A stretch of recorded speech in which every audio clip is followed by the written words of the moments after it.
As fucking always, I have to deal with the headache that is when am I live, which does seem to be Yep. now. I'll figure this thing out someday. Ladies and gentlemen, welcome to the God, everything is different on the studio end, and I'm upset. Ladies and gentlemen, welcome to the Sunday morning sumo Christmas special. Parasociality is weird to me. I think you people are creepy, but I do value that not everyone gets a chance to celebrate Christmas the way I do. And this is my little gift for you for being a fan of the show. It's a quick little couple hours of sumo to watch. Just all you need to know, though, is that we're not live. JJ, how you doing? Hello. You ready to I'm watch? good, man. Ready to watch some sumo? Hell yeah. So this is just Immediate pink up. immediate. What is this? I don't Love know. it. I can't read Japanese. I'm working on it. Let's just watch some old matches and maybe see some old faces. Gotcha. Like Chiyo Fuji, and that's about it. Gotcha. Well, I have a feeling, I mean, just based on this footage, that we're going to see Chiyoda Fuji at least once in here. I would hope so. But no, it's really cool to see some like classic, old style sumo. What has changed, what hasn't changed. That looked like a match that we would see this year. This one's a lot more aggressive though, damn. Oh, the Takanosho style, body styles as well. That's why we call him Mr. 70s Wrestling.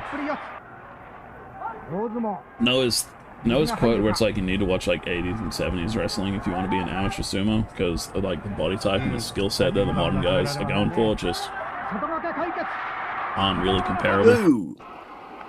Is that Terrell? Takanohana. Oh! He was allowed to play the game, I'd be able to figure it out. Huge flurry. I think that was a Takanohana win. Yeah. A Baojo! I know the sideburns!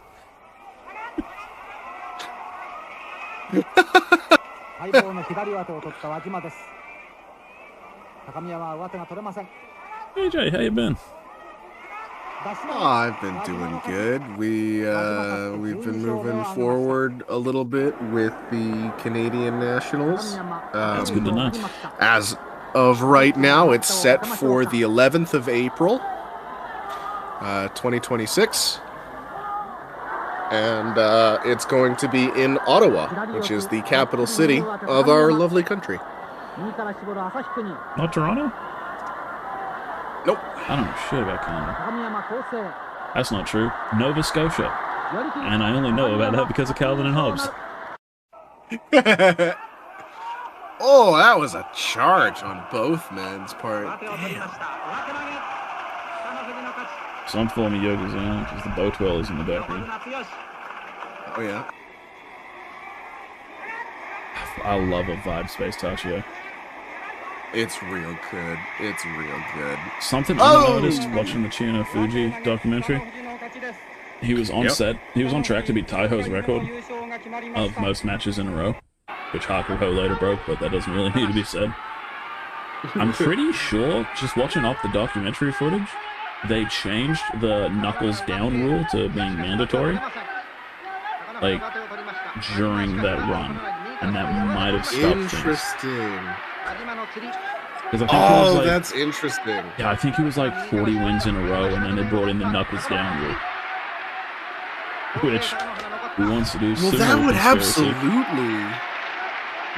would absolutely throw somebody off your game if it's a new.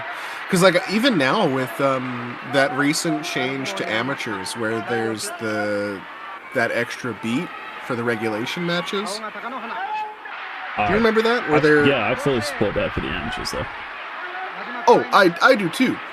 But just that small change in the amateur scene took, like, I saw dudes take a while to adjust to that. And there are still, even now in Worlds, we saw people not quite used to the new rhythm. Yeah, shout out scumbag Ukrainian wrestlers that would take 2 minutes to put 2 knuckles down and do 7 fake outs that forced the rule change. Yep.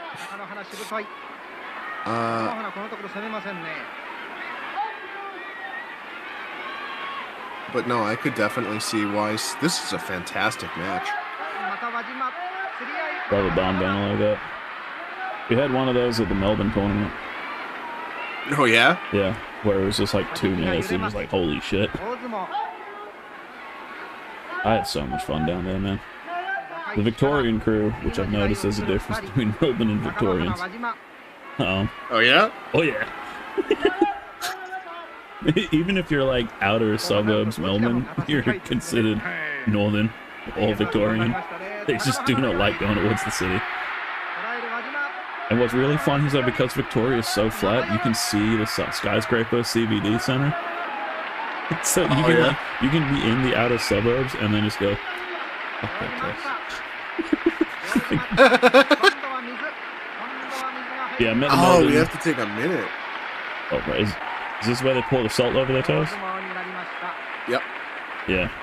They did. So I met the Victorian team, whoever these people are.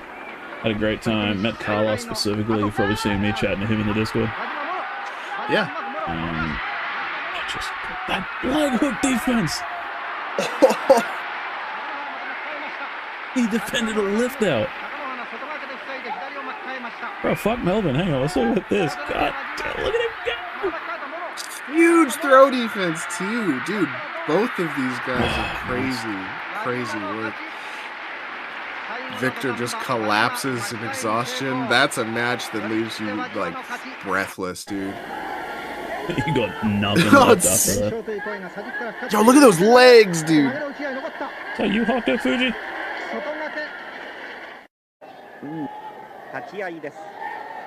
Yeah, met the Victorian crew, had a great time, went 9-4.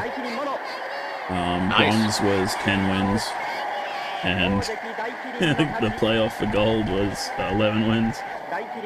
2 of my losses I could have won if I was trained up better. The other 2 I had no chance.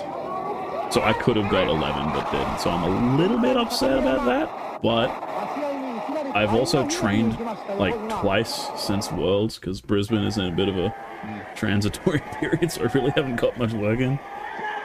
I feel good.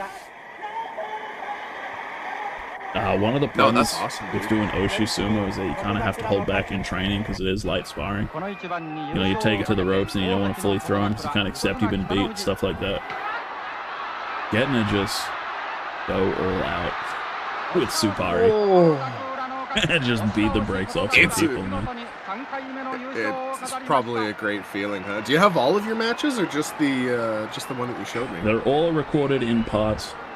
I'll be putting up a video when I do have the footage, but I don't have access to it, so. Carlos sent me a bunch of them, which are good fun. My match with him was so much fun. Like, having... That was the leg pick? No. We just had a straight up Supari battle. Oh, that kicks ass, dude. He's like 130 kilos, I'm 115 kilos, so it was some heavy impact. Nice. Did you hear that? Kodazakura. Oh. Go look at that again. Kodazakura, yeah, the big fella's Kodazakura's dad. Crazy. Wait, no, 70s, so probably granddad. Grandpa. His dad had a different Shikona, didn't he? Yeah, it was, Kodazakura was... Kotonowaka was the granddad. Kodazakura was the father, I think, because he wanted to raise his father's namesake up to Ozeki. Yeah. Check the stream thing real quick. Yep, 000, sweet. Don't want anyone sneaking in early. Ooh. Yeah, no, it was like Kotonowaka was his dad's, and then when he made Ozeki, he swapped to his grandfather's, Kodazakura. Right. Yeah. No, I think that, yeah, that's right. Well, so that's Kodazakura's granddad. I know so little of the past, so I'm really just keeping my eyes out for Terrell. And you'll see him. You see him, he does exactly Avi's sumo. Go behind and bump and grind, classic sumo move. I had one match, because like, I was feeling myself when I was winning, but I was also like completely lost in my own mindset, kind of being rude to people, because I was just studying everyone and stuff like that. But I had one match where I really completely within the rules was a dick. Because it was just like, I got behind him and it was a huge shove out, Supari thrust out, he goes ass over tit and falls like 2-3 meters away from the ring. And like most people, like, hey, good match, that kind of stuff, like being friendly about it. Before he even gets up and is able to turn around and look at me, I walked back to my spot and I'm not looking at him, waiting for him to stand in the ring and bow to me. Oh, cold. Cold. I beat him brutally. He never stood a chance. He looks back and I'm already just waiting for it to be over and he has to do the slow walk back to bow to me. Damn. Completely within the rules. I was such a dick about it.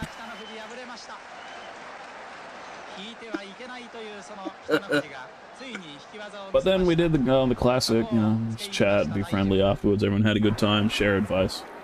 What I was very impressed with was some of the people I beat came up to me and like asked me what happened. And I was like, oh, hell nice, yeah. man. Hell yeah, you want to learn? Let's get better, because I want you to be good too. Oh, this is Terrell for sure, right? What the fuck was that? Go back. I want to see this match again. It's an hour-long video. Look at this full fucking spread. Yes! Was that a sweep or just momentum being stopped? Just momentum being stopped, dude. Yeah, just sharing advice, talking with sumo with people afterwards and all that. We had a training. I really like this, actually. I think I prefer it to Roller Town. We had the training session after the tournament, the next day. Which meant immediately get to work on mistakes that you noticed in your style. Yeah. That was a great time. No, that's huge.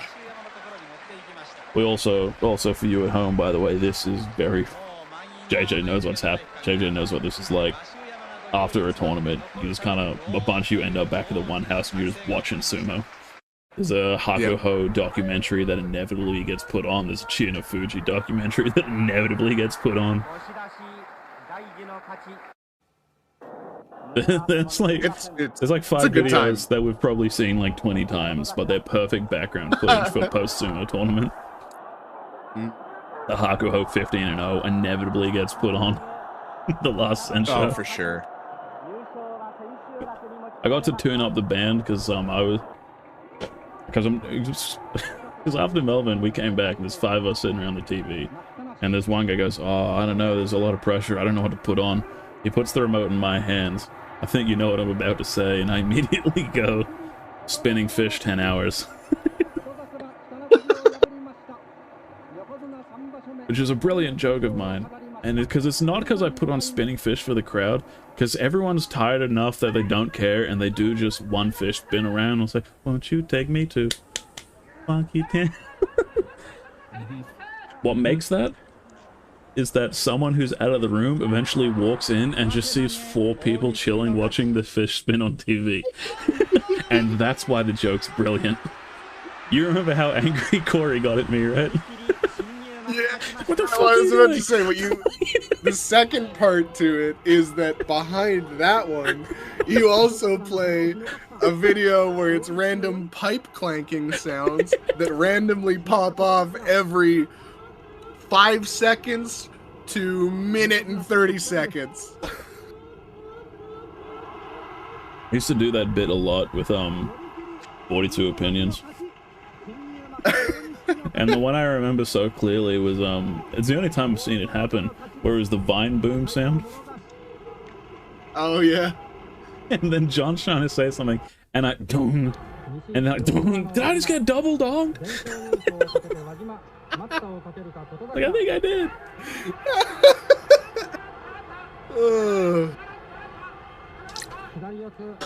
Those are so much fun. Yeah, no, that's good. That's a good time.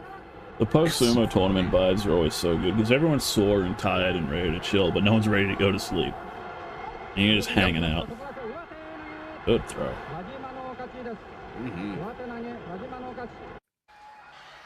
Tell us more about the Canadian Nationals. We're still waiting on specific venues as of right now, but spectating is free. Good choice. Buy-in to compete is unfortunately 40 maple leaves. $40. Tough choice. for That's going to competitors. turn amateurs away. Yep. Well, like non-regulars, I should say. Yeah. It's gonna be our the tournament that's deciding our world's team. As of right now, the discussion is: are we going to be doing round robin or? Because you just elected last time, didn't you? Yeah, we just elected round robin, or we're gonna do double elimination. We're not quite sure yet. Round robin, depending on the numbers, is best. When you get to a certain amount of people, double elimination. But I don't think the discussion is really, because we had no. But then there's weight classes that makes life difficult, doesn't it? Yeah. So the discussion is ongoing presently, but it's hard set. It's going to be from 12 onwards, April 11th in Ottawa. I am going to be going. I'm going to be doing the announcing for that. You're not competing? And then, no. Brutal. No, I don't want to. Yeah. Oh, still recovering? I don't want to. Yeah. I don't want to risk it. I haven't really gotten into any Impact stuff, so.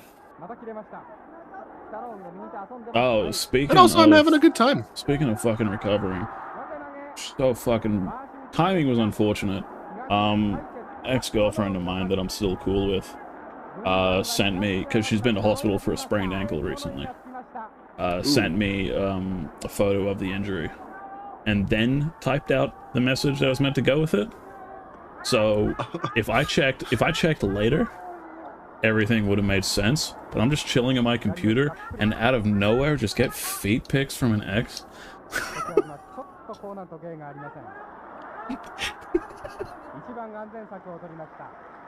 I was so rattled. Because it's like, dang, huh? Click. Huh?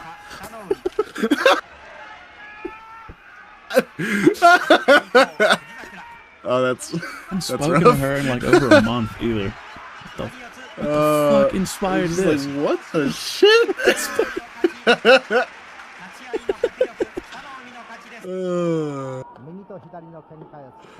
That's good. Oh, who's this man? Goddamn. Bring back sumo sideburns. It just makes sense. I'm all in on it, man. It does. It looks good. I agree, no beards, no mustaches. The sideburns make sense. Beards are disadvantageous in sumo, I've found. See how his chin is tight on his shoulder right now? Yep. You lose head movement when your beard is pinned down like that. True. There's situations you just don't get to do. Like, if I want to go for a throw and need to tilt my head into it, I can't.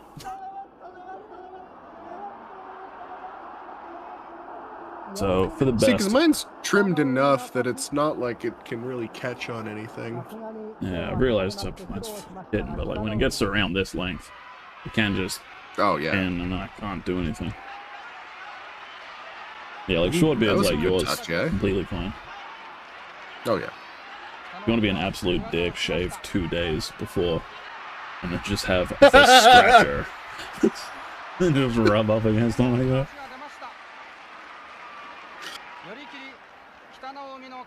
It's rough. Speaking of sumo tournaments, I don't like to talk about things until they're done, but it looks like Strongest Under the Heavens is pretty set right now. I've all but guaranteed a venue at a judo club. Gonna have Clayton officiating, who fucking better than that goddamn nerd. No kidding. Gonna be good. The dream was to do it at the Kingscliff Market, but then we had like 3-4 training sessions rained out, and because I have internationals coming across. Oh well, it's a good try, everyone. But yep. I'm gonna go out of my way to get like a 3, maybe 4 meter long banner, 1 meter wide, that says Strongest Under the Heavens, and put that on the wall behind the ring. And then when we're done, we all the winner takes a photo with them and that. Oh, that's cool. Yeah, that's good. Because I'm doing that, Hayden says he's gonna go there. Because he wants to win the Strongest Under the Heavens. I mean, that's a hard champion. to go up I'm against. gonna give you a fucking trophy and everything. Winner of Strongest Under the Heavens 2026. Hell yeah, dude. That kicks ass. I'm also gonna do it Yusho style, like Roller Town style, but instead of like all the medals and everything, no second place. Here's your Yusho, here's your special prizes. That's it. Fuck you. Should have won. Right. Maybe even a humiliation ritual for the loser. Which would be funny if everyone there was competitive, but usually there's people coming there to try out as their first or second tournament, and so that's probably going to be some guy who never comes back if we do a humiliation ritual. Oh, yeah. I'm not talking anything like brutal. I'm talking like, here's a cold McDonald's cheeseburger I bought 3 days ago. Enjoy last place. A single chicken nugget. Why is it wet? Shut up. Ew. Ew. I don't like that at all. You're not supposed to. You lost. I wasn't even playing, and I don't like it. Is that just green Akanu? That's crazy. Yeah. Be like that. Get out of here. I might be the most 70s looking sumo wrestler of all time. Damn. Vegeta hairline and everything. Yeah, no kidding.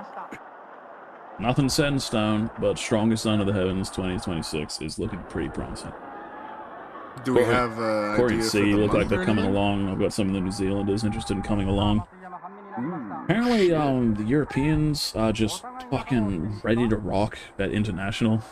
Like, there was almost Bulgarian contingent that came down to the Victorian tournament. Wow. Because they have those government programs. They just get the visas and travel expenses paid for and then just out here. That's awesome.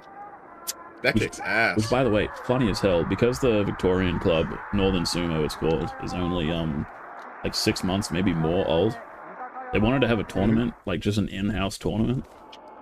But then, because of the association, Caleb got involved, because I guess he's running things right now. Right. There's issues with the head of Australian Sumo, John, but I'll keep that to myself. Things could be better. Okay. John got involved in that as well, and then because Caleb's from Sydney, he brought his crew down. And they're like, oh, let's advertise it. And then I heard I had the opportunity to beat up people from Melbourne, so I flew down. And suddenly there's 3 states competing in this. That's when it's an official advertised tournament now. That's when the Bulgarians were like, yo, we're coming. And they just didn't get their visas in time. And so this 6-month-old amateur sumo club just suddenly has an international tournament on their hands. That's awesome, dude. That kicks ass. Oh, it's so good, man. I think that dude went for the leg kick again. An inside sweep. Yeah. Now Victoria has the biggest club right now, and I'm really happy for them. Because they have regular training and like 11 people. It's great. Because Brisbane has fucking nothing right now. Gold Coast is going to start kicking off though. Tony is going to get his club set up, and he's got some rugby boys and jiu-jitsu boys that are keen. And he's hosting it out of his judo club, so that's probably going to be some stuff. That's a good combo of dudes. Yeah. Very little there's a sumo lot of background, different, so just be an athlete, be good specialties. strength athlete. Yeah. You were saying? No, that's just that's a good little solid mix of you've got the basis for solid tackle, you've got the basis for people that can tell the grappling. It's a good club. The other big one is, can you get hit?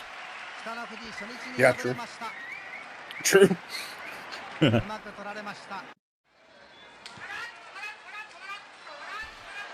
then another little project I'm working on.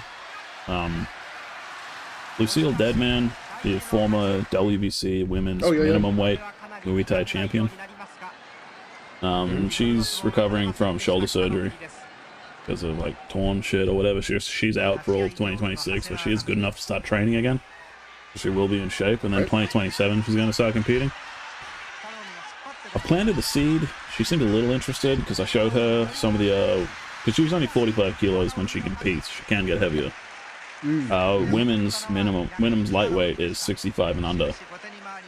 So she can probably get to 50, but, you know, if she's competing, she's not going to be at 50. She's going to be at 45. Right. You know, I'm showing her the match. She's like, yeah, I could probably out-wrestle some of these girls. Because they don't do, like, the full chest tachi. They kind of, like, stay upright a little. Not all of them, though. And, like, just Muay Thai clinch sweeps. Yeah. No, and I've spoken to her about it. I was like, hey, I'll pay for your flights to Sydney. I think there's going to be, like, one other lightweight chick there. That's going to be the easiest gold medal of your life if you get that. You get to go to Japan in 2027. And if I can fund an Australian sumo medalist, that's fucking worth it. Because that's our name on the map. Hell yeah, dude. So, no, for sure. Over a year away, but still. Yeah, potentially bring a WBC world medalist to Australian sumo. Which could be big. And she could also just go, nah. Not into it. Yeah. Like, we have been speaking about sumo occasionally over the last 2 years, though. There's some interest there. And then, hey, I'll pay for all your flights. Goes, well, you know. Yep.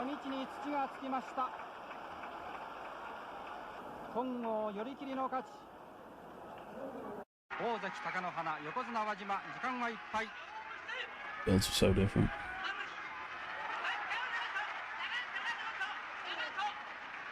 Look at his legs.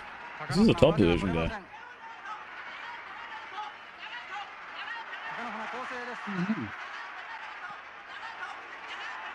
He doesn't have, look at his triceps. God damn. You would not find a guy of this size in top division these days. No.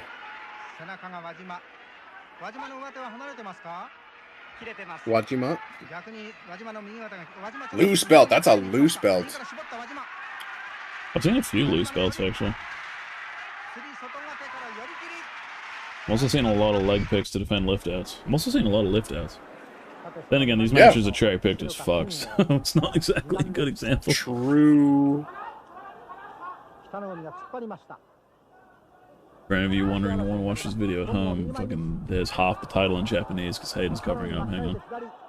There's the title in Japanese. You can figure out how to type that in. You're good to go. If I have the Dink photo, that'd be a good one. There it is.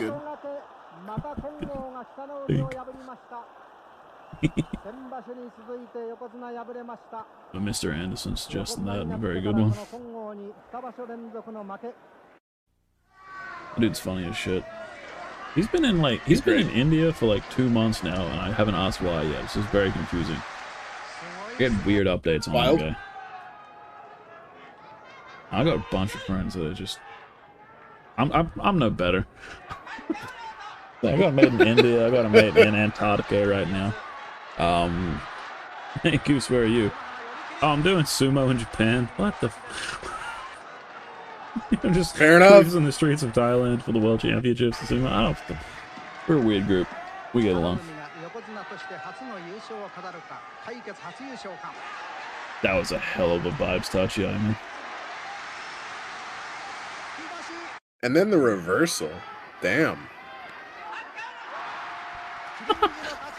Why did he do that? He's already on the floor.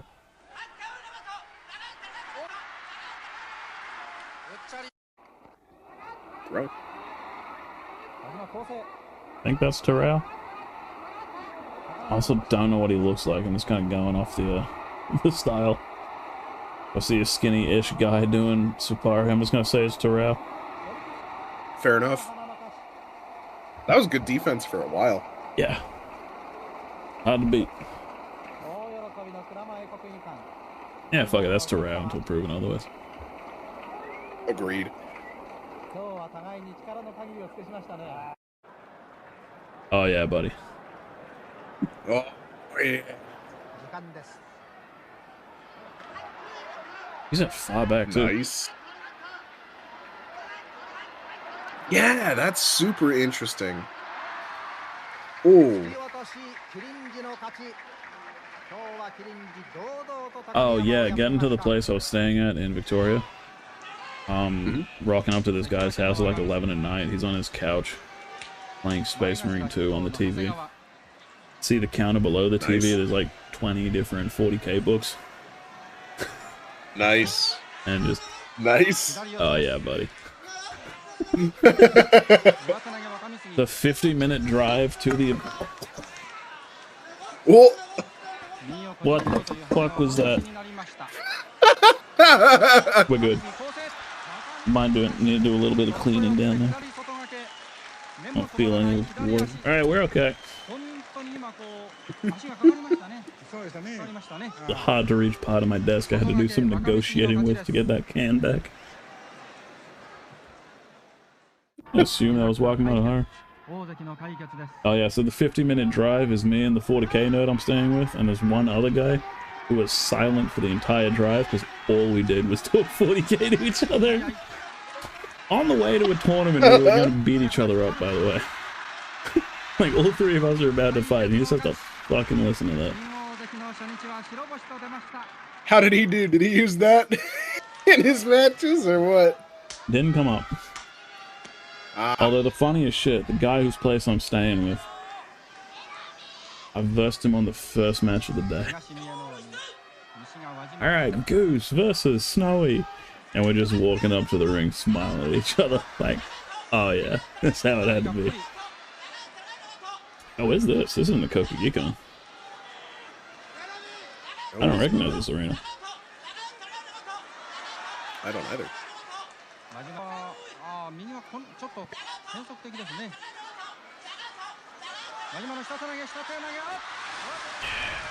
So that coming when he put his hand out for defense, then pulled back. It's like, oh, you got no balance right now. Let's put that down. Definitely gonna have to do some cleaning this afternoon, but I've had excuses not to. I'm just gonna assume it's the old Dolphins arena. Man, I miss the Dolphins arena. It was so shit. Temporary scaffolding put up because it was a basketball court. Seeing the sumos walk past green mesh netting, everyone's sweating way too much. Dolphins arena was perfect kind of awful. I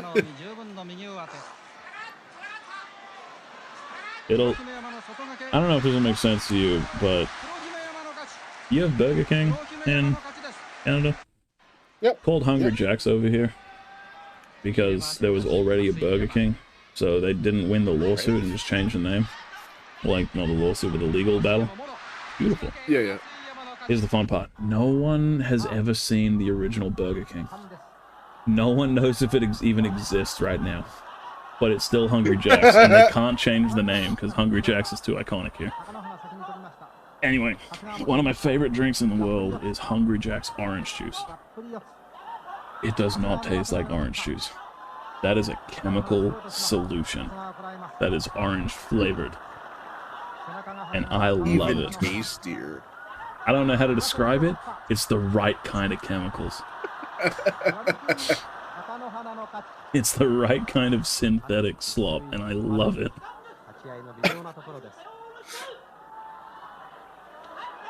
Hell of a touch, yeah. That's the biggest thing to get across the rookies as well. It was like, oh, what should I train on? Your Tachi-ai. Tachi-ai. Yep. Tachi. Non-stop.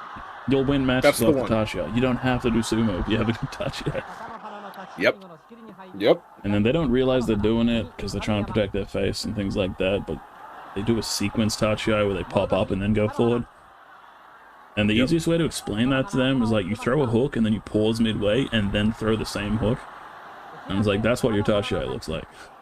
And that's the easiest way I've found to explain to people. It's like, oh, yeah, I am just killing my momentum for no reason, aren't I? Mm-hmm.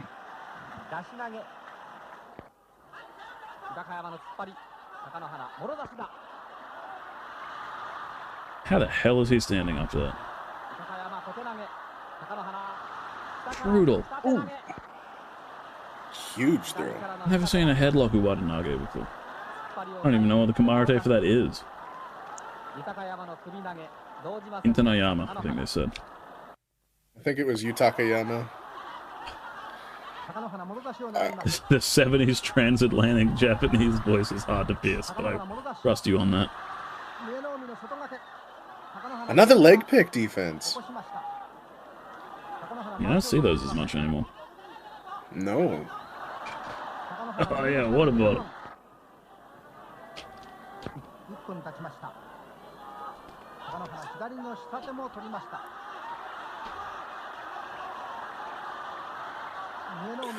Ooh. Great circling, dude. God damn, now that's defense.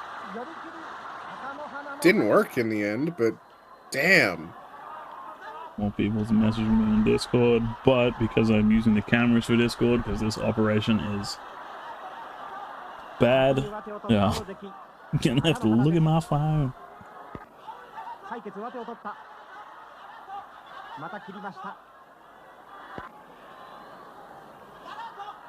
For Muay Thai sparring with Carlos, and he said, "Can we do MMA instead?" No, because you'll beat me. I want to piece you up and sidestep you.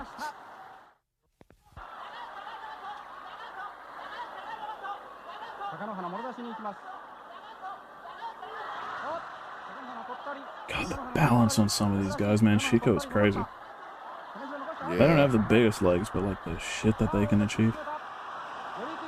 That's huge. And you can directly see the part that the Shiko specifically plays into it with the way that they're almost like leaning sideways. Yeah, with all the weights on just the the toes. one leg. Yeah.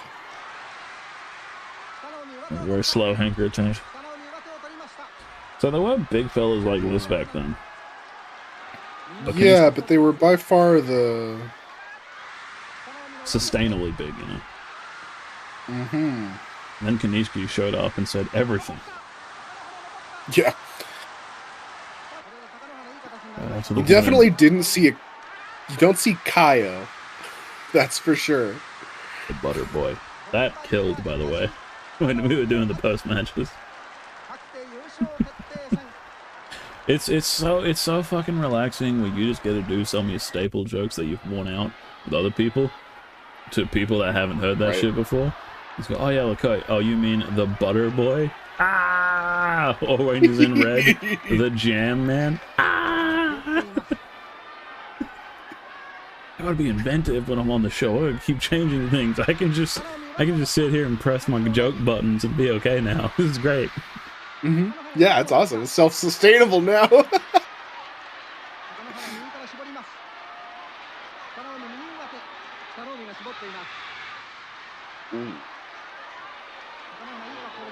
You ever found yourself in situations too when people talk pro sumo with you, and you're just like, I've become such a sumo brain now.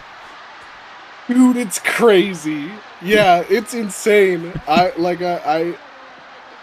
had a coworker of mine was talking about Aonishiki because the news of like the Ukrainian guy becoming Ozeki, it reached us here in sort of like a semi main way. But yeah, she was like, "Oh, so I heard about this this Ukrainian guy, Aonishki." Is that love like, how much of a black hole his name is to the English language.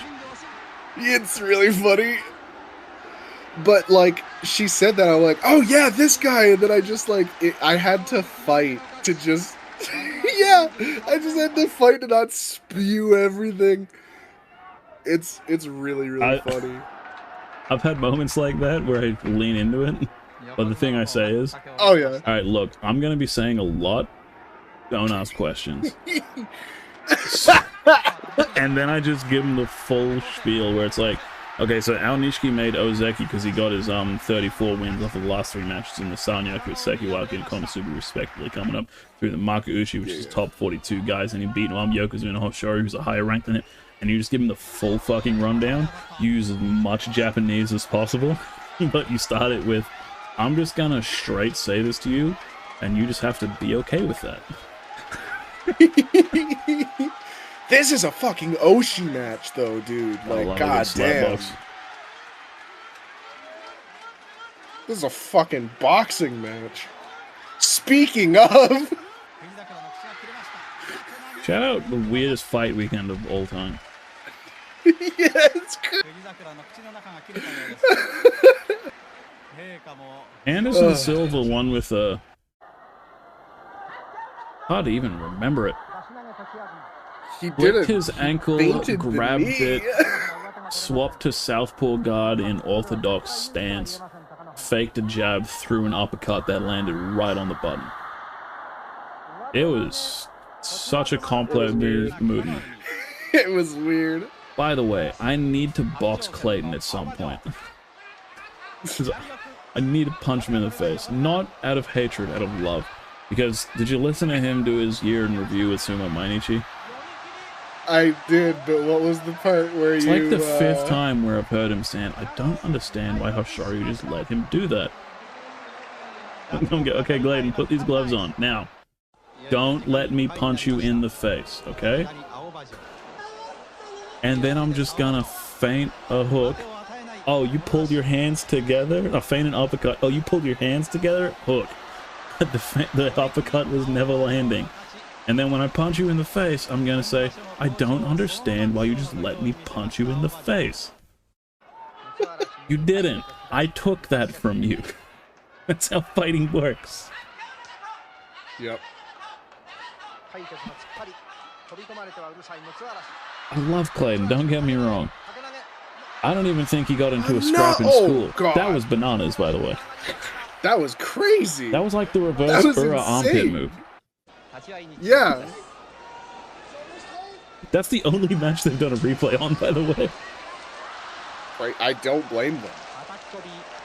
Ataki Komi. I didn't see it. Oh, now we're getting the replays. Maybe this is just a new thing that they introduced this Maybe spot they, show. maybe they used multiple cameras this spot show. Yeah, like, don't get me wrong. Clayton's a sumo genius. It's just the really doesn't understand the fighting mindset. Don't get. You know how Nishiki's going to go for the belt. Yes. In order to punch, I have to stop blocking. It's the exact same in sumo. In order to reach, I have to stop guarding. There's no perfect offense.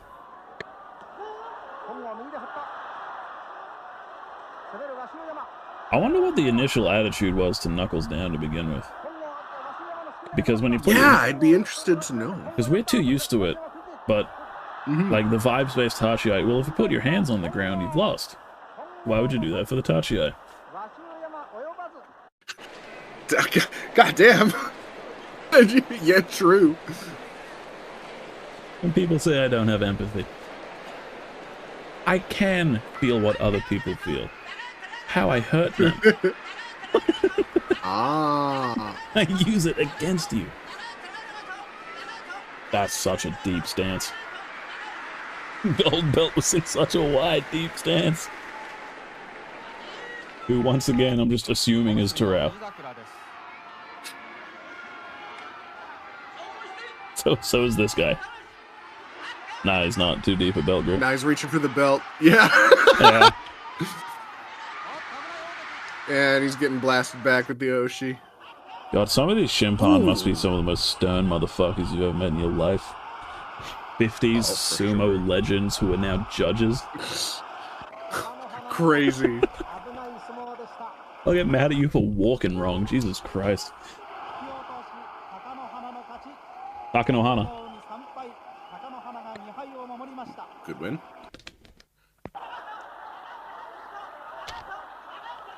A little joke that we had with being used to the Tachiai. I think about that. There's two things like that where I think about the perspective. Because we only ever knew Dragon Ball Z when it was about aliens and shit, right? Yeah. But Dragon Ball really was just a friendly kids tale. Go on. I watched Dragon Ball first. It actually aired first when I was growing up. They did a whole rerun of Dragon Ball, and then they went into Dragon Ball Z. I was about to say that can't physically be possible because I'm older than you, and even though I was on the other side of the world, that was not how that aired. Shout out Cheese TV. I only ever saw the first 20 minutes of a Dragon Ball Z episode for like 2 years because we had to go to school on the time that they run it on. I never saw the ending to an episode in my life. Very strange way to watch a cartoon. Which probably added to the allure of it now that I think about it. Where it's like, I want to know what happened. Which is why the whole next time on Dragon Balls, it completely went over my head. But yeah, because like I was watching like it when it was all space aliens and stuff, and like with Freezer and that from the beginning. Can't imagine the like 6-year-long Dragon Ball fans, I think maybe more, that had to see Raditz show up for the first time. Like, what the? He's not Sun Wukong? What the f? Ah, there's other Gokus. What? Well, he was just a little monkey boy found in the woods. That's where monkey boys live. No, we're actually the slave race of a genocidal maniac. What the fuck?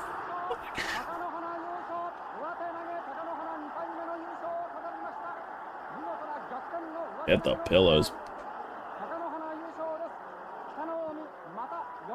And like the other thing like that is that, you know, I get that Scipio Africanus tried to catch Hannibal off in, I don't know my geography too well, like Belarus kind of area, between Italy and Turkey, whatever that coastline is in the Mediterranean. I know Scipio sent a fleet to try and interrupt Hannibal there, but missed him because the timing was off, because 200. So satellite imagery wasn't really a thing. So I know that the Roman soldiers were aware that Carthaginian army was coming over. But the Roman watchguard that had to see for the first time in his life elephants crossing the mountains and then had to go to report to his captain, "Sir, some sort of tentacled demon creature is approaching us."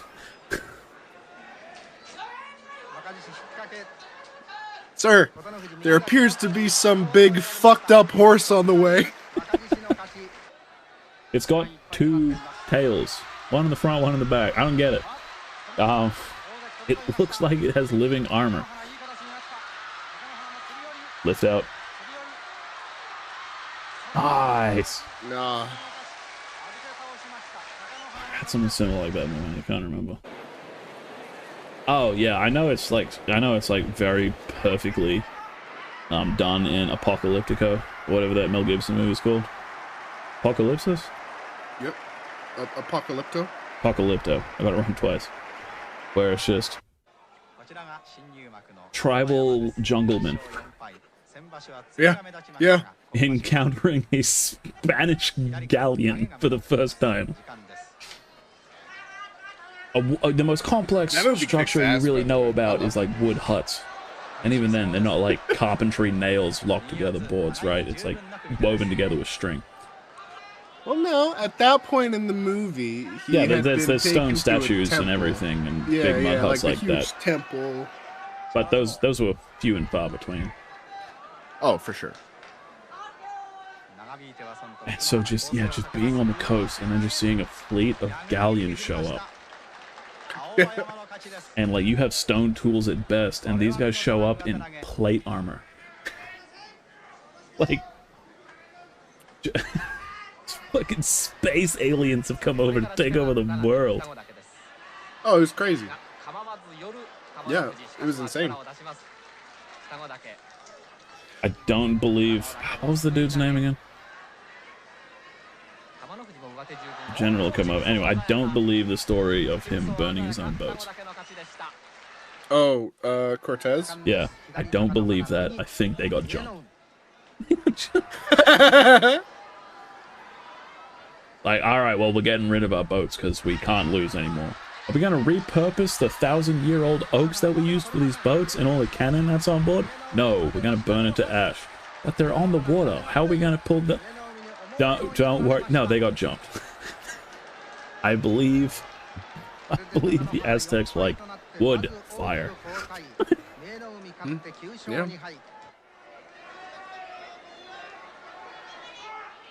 I just love that it was the fact that the Aztecs... That wasn't a motto? Oh, wow. The Maybe Aztecs. Bata didn't exist. Wait, did they reach the Incas first?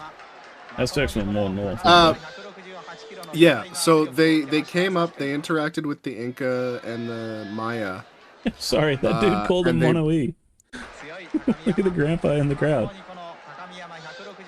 Hey, hey.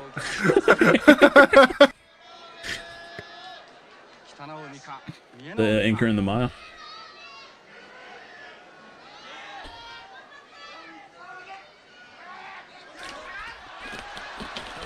God damn it. It was the Inca and the Maya, and they were, they showed up, they saw the Spaniards, and they were like, hey, you guys seem strong.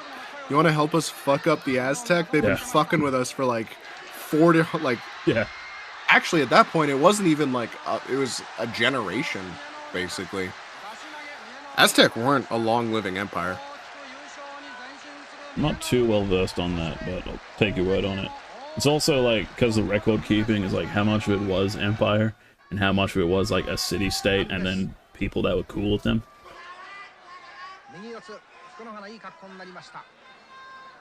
Well, even from what we have remaining of Inca and Maya records, generational beef with the Aztec. Did not like the Aztec. Beautiful. The Comanche were crazy, though. I You want a like good that book? song by Read. Cake. Hell yeah, man. You want a good book to read? Empire of the Summer Moon.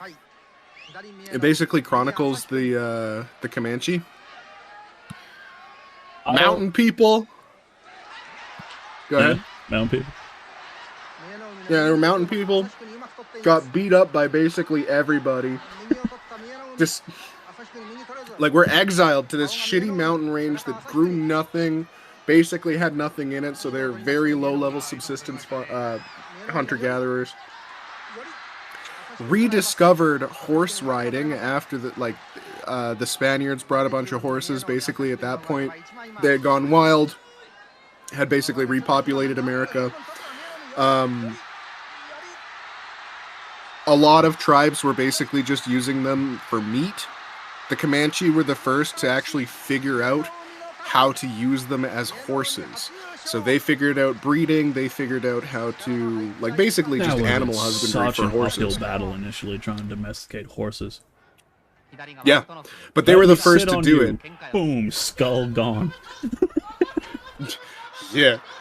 They were the first to really do it and master it in the Americas, and almost immediately just started fucking up everybody around them, and real bad, too. I believe it.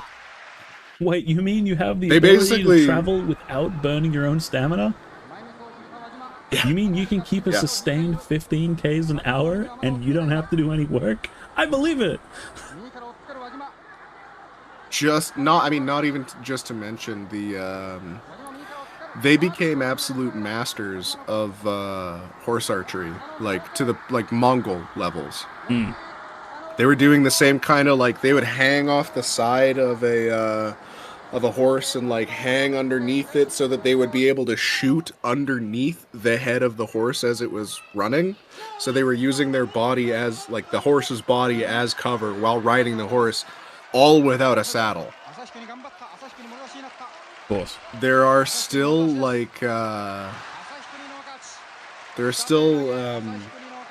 events where the Plains natives get together and basically have what's essentially rodeo. Right, yeah. And they still display all their equine skills, but goddamn, it was crazy. What's the etymology on rodeo? Great question. I have no clue. I can't pick where that word comes from. Veteran sport that arose out of the working practice of cattle herding in Spain and Mexico. Spanning throughout the Americas to other nations, originally based on skills required of the working vaqueros and cowboys. Yeah! Vaquero!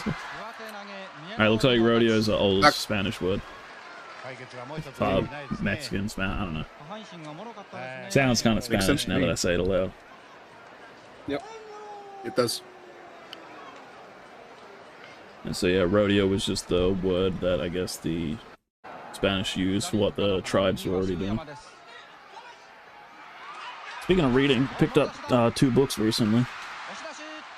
Oh, yeah? That I'm gonna be reading over the break.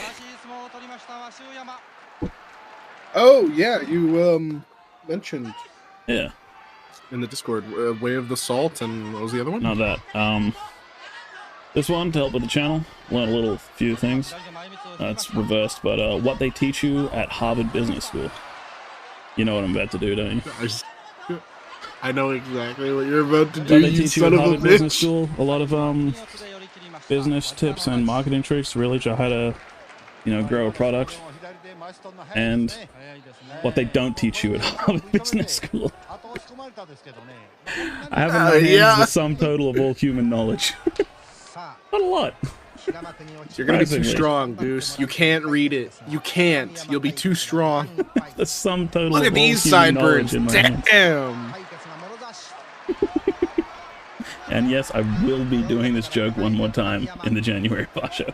So just pretend it's new more then. than okay. Speaking of which, salted salmon. I know you're watching this. 20 push-ups. All right. Damn, what a match. I think Kanishiki wasn't... I don't know enough about this era to say, but I'm gonna just wildly pretend I do anyway. I think Kanishiki wasn't that innovative with his style, because we do see a lot of shorter guys, or like less fat guys. And then here's a Baojo, goddamn. Actually, I think there was another guy that looked like a Baojo but had the crazy sideburns. Baojo was a little skinnier. I've got one Baojo match I can show, actually, that I know is him. It's also just a lot of fun to say a Baojo. A Baojo is a good name. I just like doing it.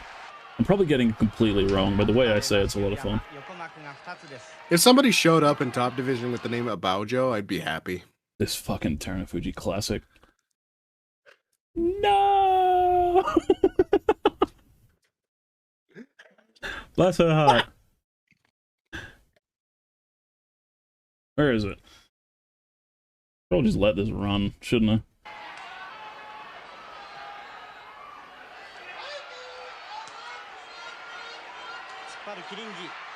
Massive Supari rush.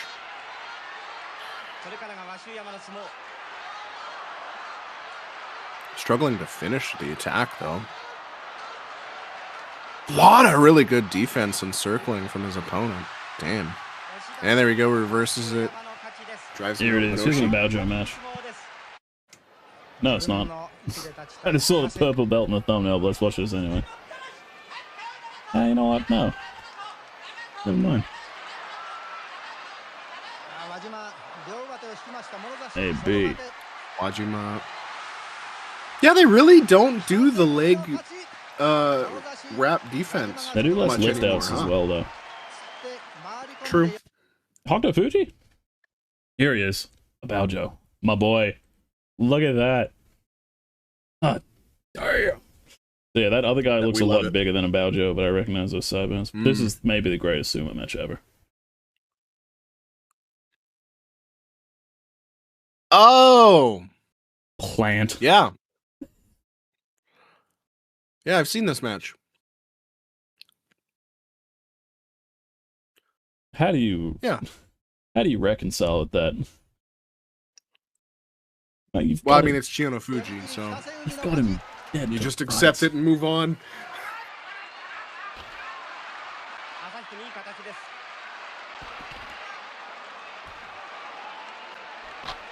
I'm thinking about giving that as a Christmas gift to someone, by the way, those 2 books.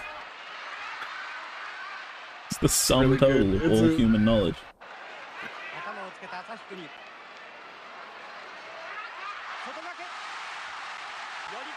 Beautiful. Is that a Baojo? Oh, he looks a little skinnier, doesn't he? I don't know. I'm just trying to say a Baojo as many times as I can. Well, Oh, that's him. Oh, there you go. Oh, that was rough, dude. I don't even... Yeah, that was a leg sweep. Oh, I could try that.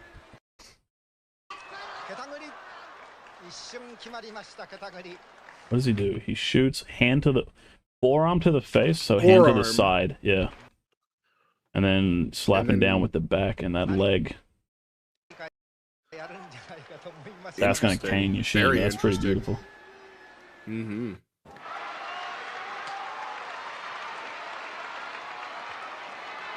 I don't know what those white dots are about. That's Terrell. You're going to see some slapping. Or not. Oh, there you go. Would you believe me if I said the smaller guy is Arby's coach? The way he's approaching this match? Beautiful work.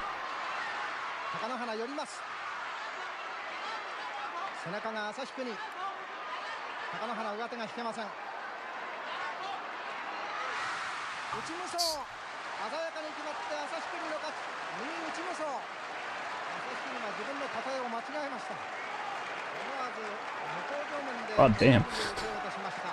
Dude was pissed. That Not impressed. Is that a proto Jericho on the very right? I can see it. What did I use to call her? Haramafuji. That's the better name. That's really good. Man, I'm looking forward to Relatown. It's gonna be a good time. I'm very excited. Rick put up a... We'll set up a video that we're going to use as the ad break that advertises Rollertown in March. Going to be good fun. I think Corey's working on something as well. Is that the one that you showed me? Yeah. Cool. Keep that secret until it's time. Yeah. Will do. And then there's the thing I'm working on, and it's going to come out after Rollertown. Can we say that here?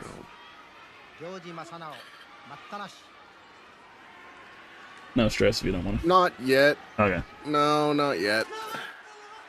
I want to get further along. Projects in the works, ladies and gentlemen. I might hire like a proper streaming crew for Strongest Under the Heavens as well. Because I know enough to have it run properly as a tournament and how to film it properly. But I want to compete as well, and I can't really compete if I'm running a tournament. Yeah. Damn, we'll have to work out. No, you definitely want to get somebody that's done some sort of event streaming before. Yeah, so they did in Rollertown. They just hired a professional crew. Yeah. Like I looked into it, was like, oh, I could probably get that kind of like live stream include myself. It's like 10 grand. Oh. And the thing is, Corey, he does stuff for a rental house, so like he's getting good deals on that equipment too. Deals, yeah. True. He knows who to talk to as well. Well, he's just got a relationship with a rental house. Yeah. But it's also like when you're in the industry, you know who to talk to and who not to talk to, who's legit, who's not. Yeah. It's like I've been in and out of dojos for so long that I can just walk into one and just kind of like sniff and then go fraud and leave. I can tell very good who's going to be able to coach me and who can't. But like for everyone else, it's like, oh, I'm going to learn how to fight. They just walk into some fucking nonsense. Like there was this one guy at the karate place I was at, and I was doing karate because I wanted to learn the martial art. So I knew that the katas were katas. I knew that a lot of this was like learning a specific type of thing. And like this guy was like, oh, I want to learn how to defend myself. I want to learn how to like attack. He's doing karate, which is like, yeah, you'll get a good jab. But like if you understand the art part of the martial art, like fantastic. And that's what a lot of people online don't understand. Like they'll see like Taekwondo guys doing like 3 leg raise kicks in a row. It's like, I'll just sweep him. Yeah, me too. They know that though. They're fighting in a sport that doesn't allow leg sweeps. And like on top of that, where it's like, oh, I'll just like go for this thing. Gun, bang. Gun beats what Stan Rogers said. Gun beats karate every time. And I see stuff like that and it just frustrates me to no end. It's like, oh, I would wreck you with my jujutsu. Yeah, sit on the floor, weirdo. I think Noel Diaz put out a video like that. He's like a giant roided bodybuilder. And like someone's confronting him in the bathroom. He's like, yo, those muscles don't mean shit. I'd beat the hell out of you in a fight. He's, what? Yeah, I'd break you, man. You and all that weightlifting, and what's it for? I don't know how to fight. I lift weights, man. Like...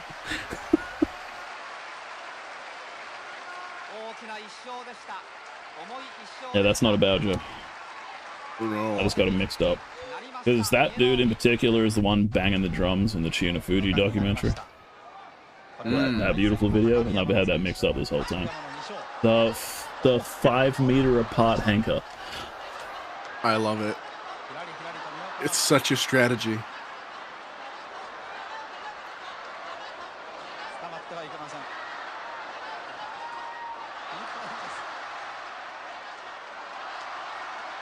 Big, slow guy.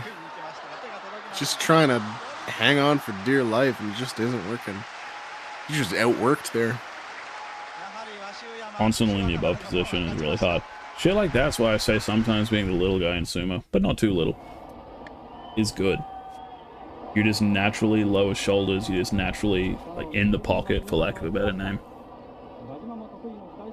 Your match with that kid is a great example as well. Where it's like, you really should have been able to absolutely outmuscle him, but he just got into such an awkward position where it's hard to fight within the rules of sumo. Dude, he literally, coming up at him, I came at him like this. Yeah. And he just was, he just was skinny enough. Literally, he just went inside because he was skinny enough to get in here. Hell yeah. Anything you got before we play this? Go right ahead, my friend. Oh, these are the other classic videos that pop up in the post sumo tournaments when you're just chilling at the house. The National Art of Sumo volumes. Oh yeah, it's good stuff, dude. It's really good stuff. It's perfect background footage. Because you'll see something that happened in one of the matches you had. It's like, oh, and then you're just talking. You see Akiobono and go, Akiobono!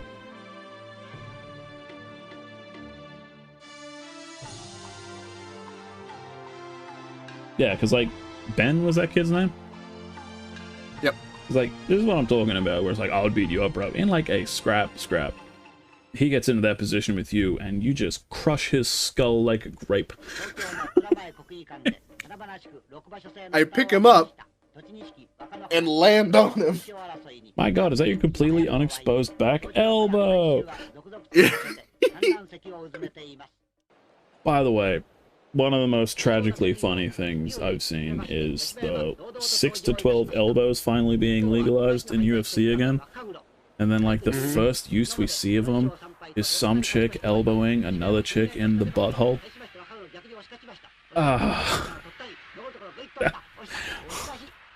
Completely legitimate move finally comes back in the dumbest way possible.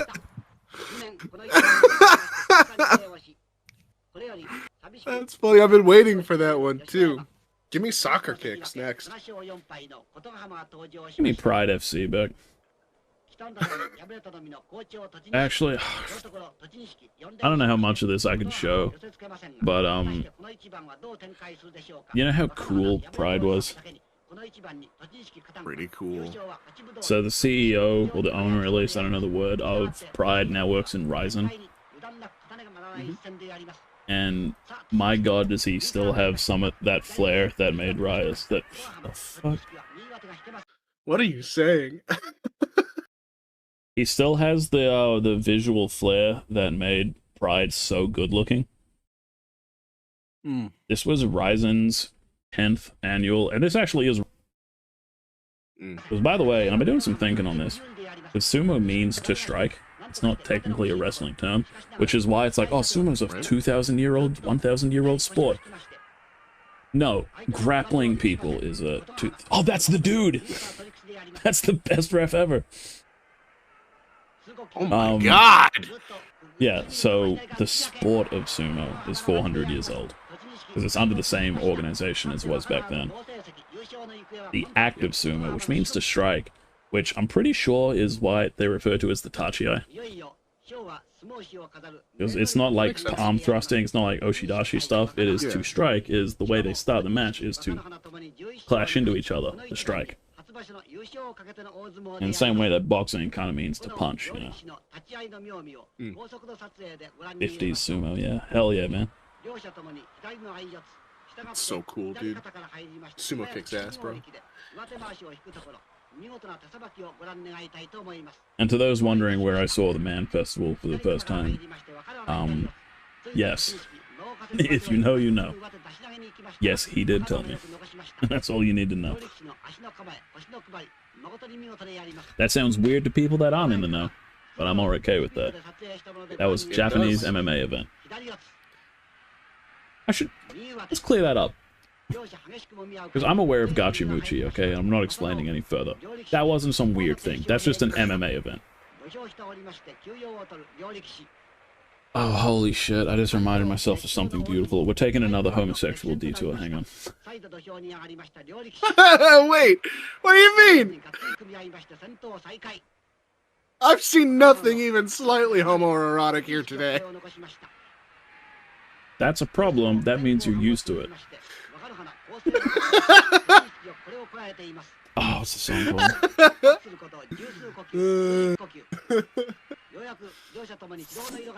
We're getting into some weird territory. I've been on the internet for 20 years. I know about this shit, okay? I'm not showing you actual Gachimuchi because the channel will just explode overnight. But there's a radio station in Australia called Triple J. And what they do is something called Shout Out Billy Harrington, R.I.P. So do the whole slow build up into this techno song of it. In the same way like math was discovered by us, it always existed. We had to find the formulas. Triple J was able to pluck Gachimuchi from the universe completely independently. Now, if you're completely strange to whatever the fuck I'm talking about and don't know what Gachimuchi is, don't look it up. An extreme world of confusion awaits you. I can't show it on screen. I can almost barely talk about it. Aniki means brother, and it doesn't mean brother in a friendly way. It actually means brother. You weren't ready for this, buddy.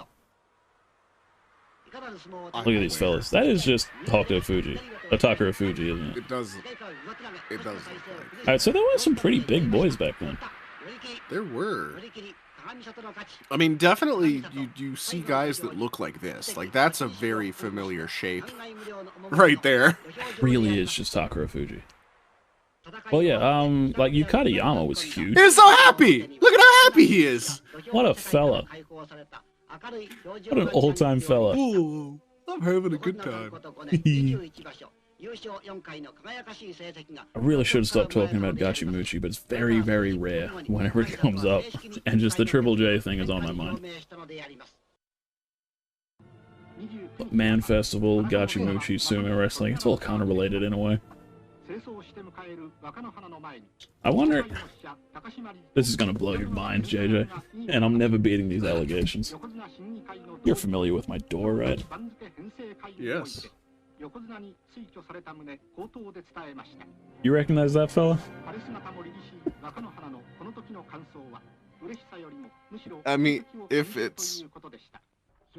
Oh, God. That's all I'm saying. It's very familiar. That's all I'm saying. I'm never beating the allegations now.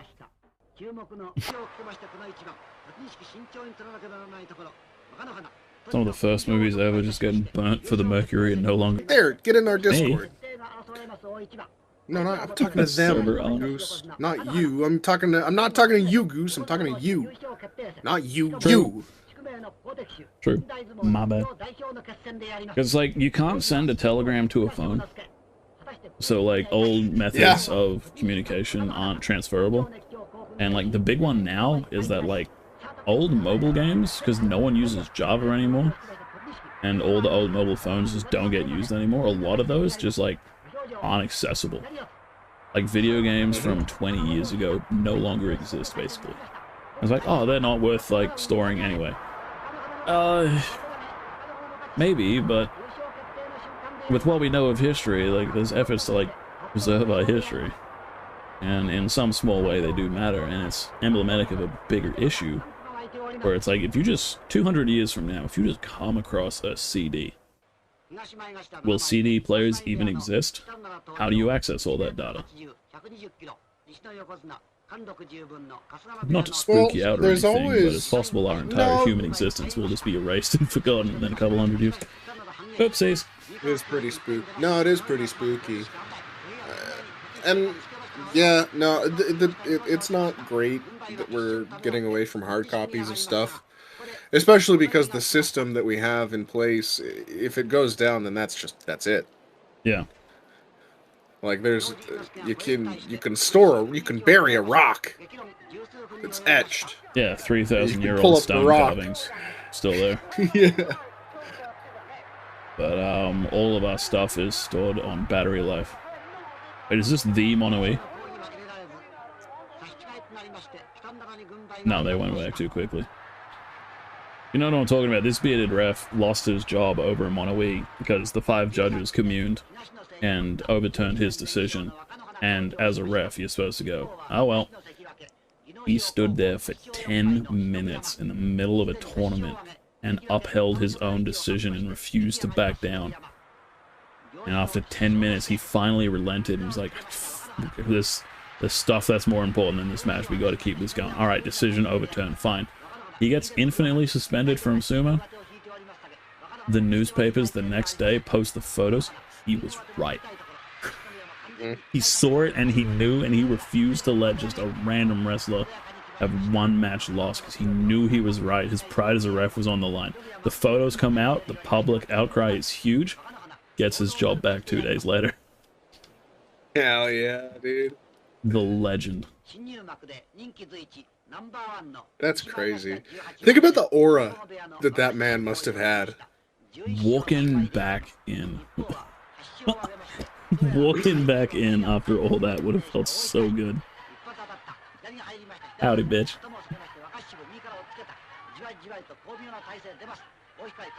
Man, I wish we had a Yoji that was that cool.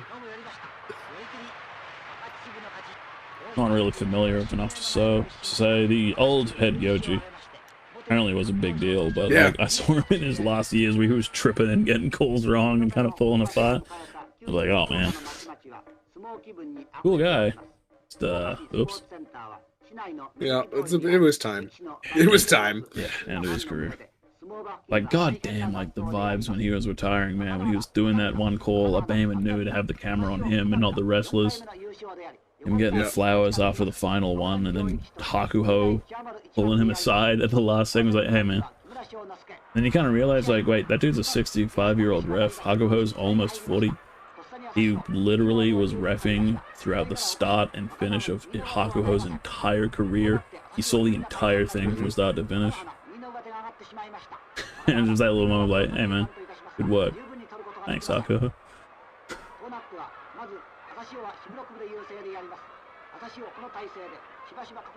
I remember watching that shit live. That was so cool. I think you and I were just quiet letting it happen as well. It was really cool. Well, there's, you know, sometimes things pop up like that, and it's special enough that you do just have to give it the attention it deserves. Yeah, sometimes the crowd is the best commentator. Yeah.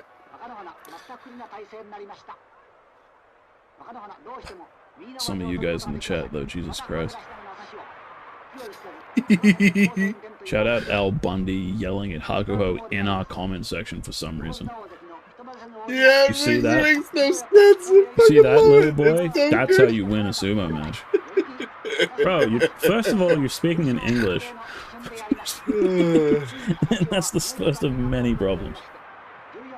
That is, I have... The more and more I do this, don't get me wrong, I appreciate listening to sumo fans, but I have no fucking care about what an English-speaking sumo fan has to say. Hoshoryu does not do real sumo. Onosato Sure, buddy. does not do real sumo. The hunt for Sure, real buddy. sumo goes on.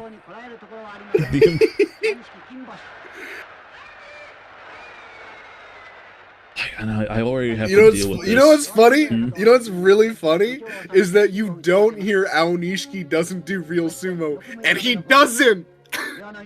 He's like one of two guys with a non-sumo background. This is cool as shit, by the way. This is really cool. I'm a weird fan of old tech. Like, I'm weirdly nostalgic for, like, 1970s New York because of a very incredibly brief period in history of, like, the urban jungle and no internet. And, like, just that kind of, like, period where it's still, like village technology, like, obviously electricity and TVs and everything. But just, like, no mobile phones, no internet. You could just be out in a city. And, like, that ultimately leads to me, when I'm thinking about stuff like that, is I genuinely get sad sometimes that I wasn't some low-level thug in Kowloon, the walled city. Like, I wasn't just some, like, mysterious white enforcer for some, like, mid-level gang in Kowloon who just knew the shortcuts and everything and could run around and cut people off. I am sad that I will never be able to visit Kowloon. Oh, visiting would have been a fucking nightmare. Oh, yeah, no, for sure. But living there But, would like, have been awesome. I just, it's such an interesting patch of space. Cyberpunk Like, it's was just real, fascinating. and it happened in the 90s for some reason. Yeah. And of course it was Yeah. Korea.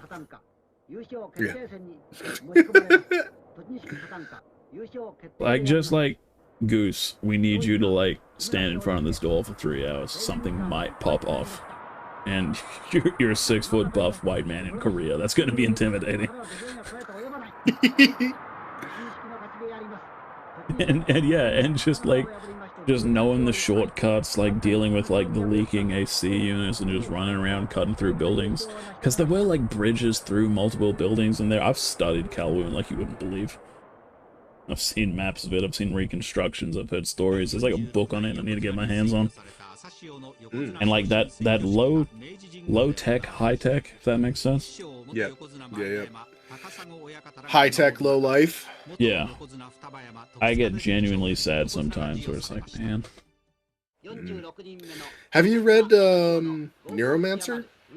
No. It's a book by William Gibson. It was one of the first cyberpunk cyberpunk novels. Yeah. Yeah. Yeah. You should. It's fantastic. That's a good doyueri. That is a really good doyueri. I kind of have the same. I guess it's not really the same, but I have a similar sort of mental click every time I think about the fact that we live in a world where New York exists in its present state, like Seoul exists in its present state, Dubai exists in its present state, and then there's also just Stone Age hunter-gatherers in the Amazon. Yeah. Just... all at the same time. You've thought about this too, right? Drone light show. Oh, yeah. Just like, make a dragon fly over an uncontacted tribe.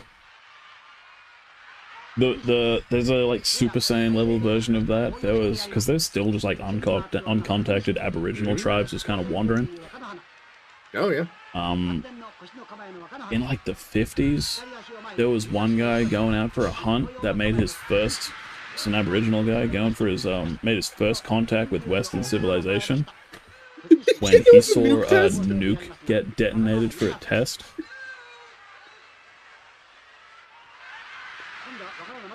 Man's introduction to Western society is God exploding.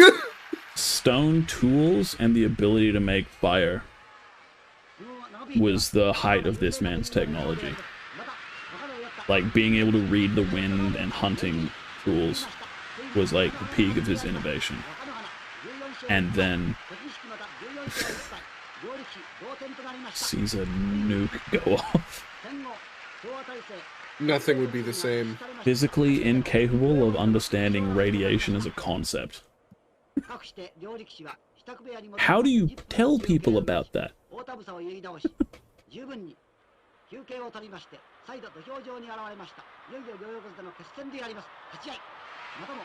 Like, I fully get most mythology, where it's just like, what happened? God's angry. Yep.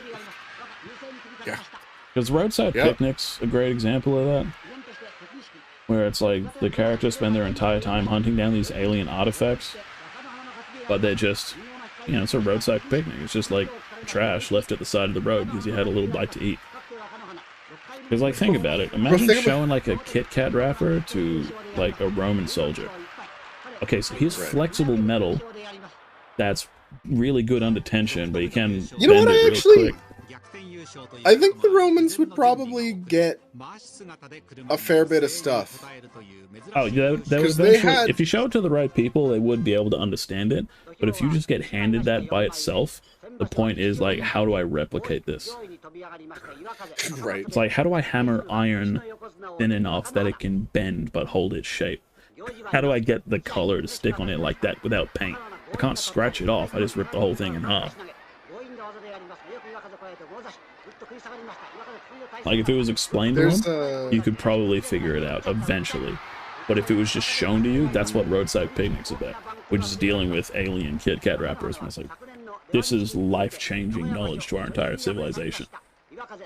If this disappears, I have no chance of replicating this. Yep. It's a similar kind of thought experiment to, so a lot of, northern tribes, they view the sun, as kind of like a childlike, sort of figure. Because it's very tentative, and in the winter it kind of like hides away, and it's dark for a while, right? So, shit! Shut up! Ooh! The most beautiful Shitatanage I've ever seen. God damn! Hoyt. God damn! But imagine being a member of a culture where the idea of the sun disappearing for half the year is just a thing you gotta live with. Yeah, it'll be night for about a month. Where's North? Can't figure that out anymore. Well, the stars, actually. Stars. There's the Northern Star and stuff like that. See more of them, too. Yeah. Yeah, that's definitely. But it was like circumnavigating the globe with like celestial navigation, which, by the way, is why there's stars on the Australian flag. Interesting. Which is why stars feature pretty prominently in Australian. Not these days, because like internet technology has kind of put that away. But like the Southern Cross, which is the star pattern that's on the flag, helps you navigate to the south, and stars are big in that. The Eureka Stockade flag, the other big Australian flag, is stars as well. Similar reason. Because in order to get to and from Australia, you had to navigate the stars and all that. Astrology is big in Australian, I guess, mythos, I don't know. Australia's a fascinating country for that, because it was really, like, Western civilization in Australia is really only 200 years old.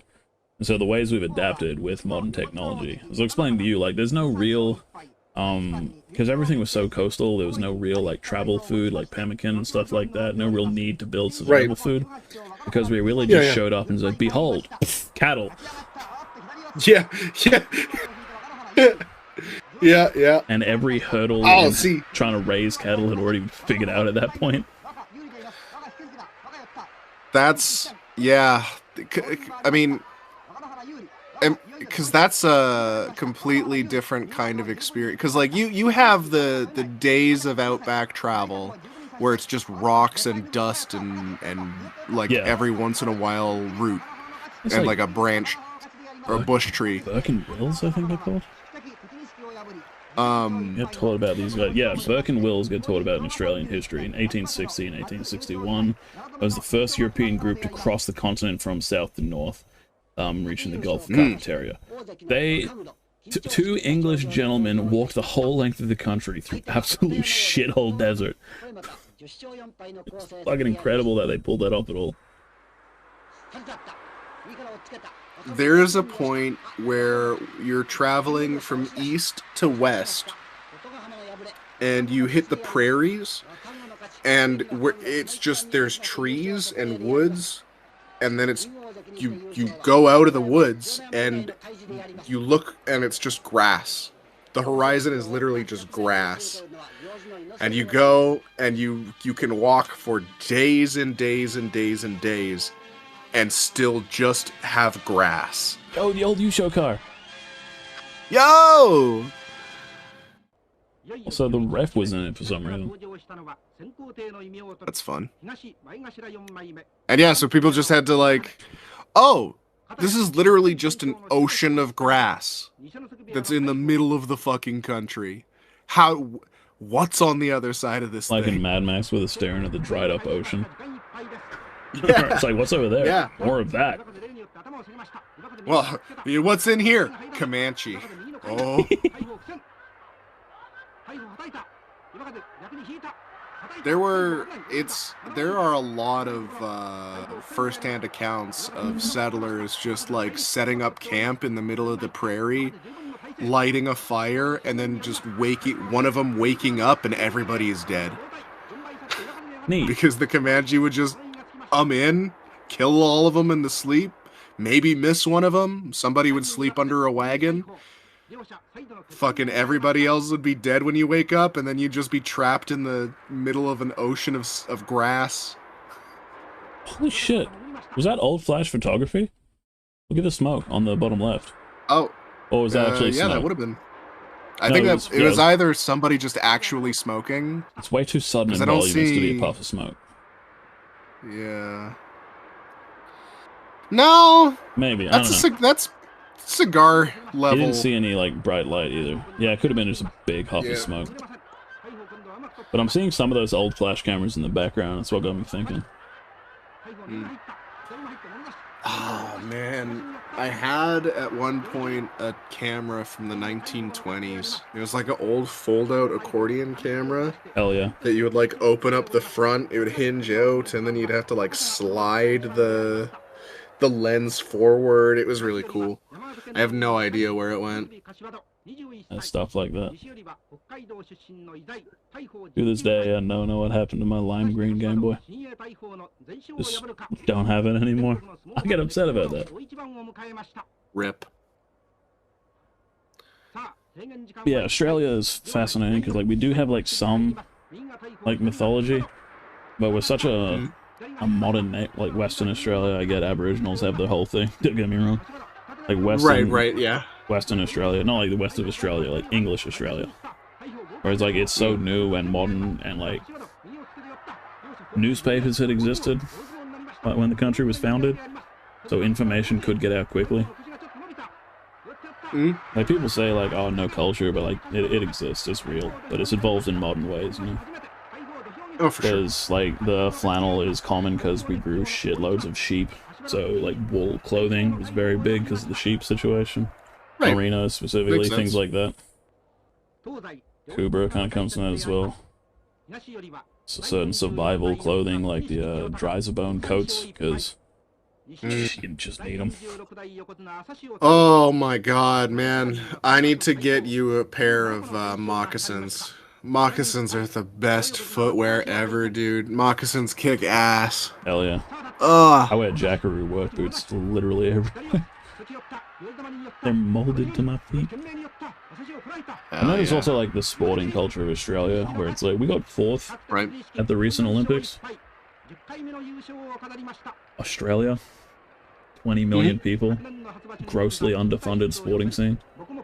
And it's because like most nations, like Kyrgyzstan, where it's like they show up and they dominate wrestling, you know, or like Iran shows up and dominates weightlifting. You know, countries have their like their thing that they rock at, and then Australia comes up and we just do fucking everything. There's Australian ice hockey teams that are good. Do you understand how ridiculous that is? It doesn't snow here. People say like, oh, the Jamaican bobsled team. Australian bobsled team. Which I heard something like the Jamaican bobsled team actually medaled recently, which is crazy. Oh, hell yeah. That kicks ass. Yeah, like we came fourth in the Olympics. It's so funny.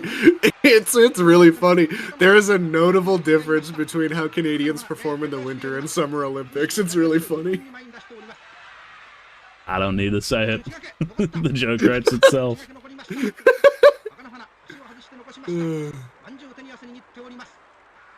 Yeah, and like Japan got third, and then because China and America are doing the whole Cold War thing, they fucking dominate. They spend billions and billions in trying to be dominant in the Olympics to show off. It's like, oh look, we're better. And America like just beat China this time. It's like China like have like billion people plus, and they funnel all of that money, which is why India doesn't dominate, because they just don't have the funding for athletes like China and America do, even though they're equally a large nation. And it's also just not as big a sport culture over there. And I'm probably speaking way out of turn. I don't know what goes over in India, but you think about it, and like where are any of the Indian athletes, you know? Like yeah, they have their own strength culture. There's the Brody Dharma. The Great Gama, that undefeated wrestler, strong as shit. They have their own Indian mud wrestling type thing. That's a really big deal. I think it's like India's very focused on India, which could be the thing. They don't go global. I mean, fair enough, man. I don't know what I'm talking about. If you have your thing and you're doing your thing, I don't. Yeah. Whatever. But yeah, Australia is able to show up to like America and China and go, wait, that one's mine, that one's mine, because we just love sport in all forms.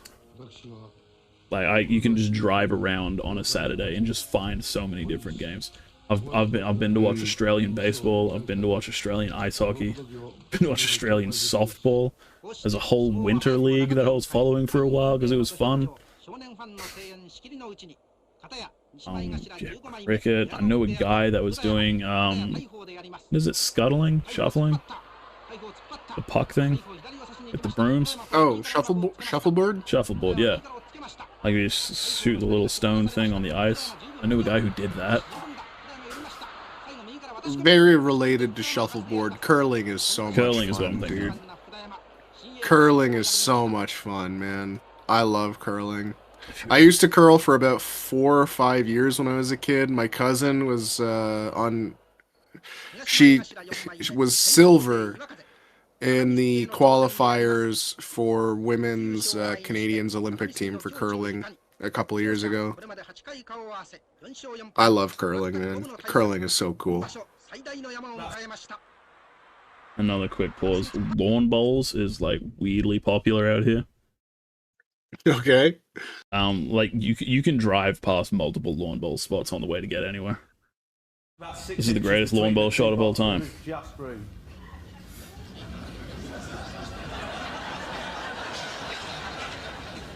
The way Greg asked him to play that, you'd think he was 3 feet away from it. Call it these guys. You wouldn't. Oh, I've seen this. Everyone knows. Yeah, it's so fucking perfect. He's very close to splitting the 2 red balls and getting to the jack. It's what the target. No, this is ridiculous. Oh, that is ridiculous. That is just so good. It is ridiculous. Yeah. Absolute perfection. Yeah, if you ever come down to Australia, I will take you to do lawn bowls, because they all have a bar, and it's barefoot bowls. You're just walking around on the grass, and no one's good at everyone. I can't stress this enough. Literally every Australian, I don't say that lightly, at least 90% have played a game of barefoot lawn bowls at some point in their life. Someone's birthday was there, someone just did it for a weekend. Lads will just show up on the weekend to play lawn bowls. We have a game that's pretty much identical. We call it Bocce Ball. I don't know why it's called that, but it's basically. I don't like croquet. I'm not a fan. Croquet kind of sucks. Fair enough. And then, like, martial arts, like, Australia has very competitive Muay Thai fighters. Boxing, there's an Australian UFC belt holder right now. Just all forms of fighting and sport we just fucking love.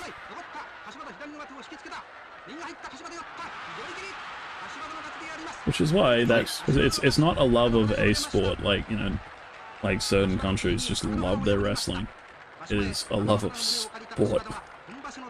I don't really remember why I got onto that, but it is fun to talk about. Something about culture earlier, I don't know.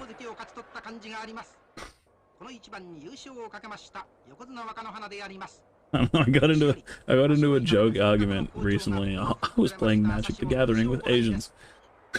And the guy kind of made it's relevant, and the guy kind of made the joke. I forget why he said, but it was like he said like a number or something like that. And it was like, oh, is that how it is?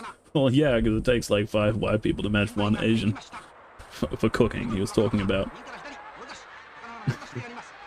that to a sous chef.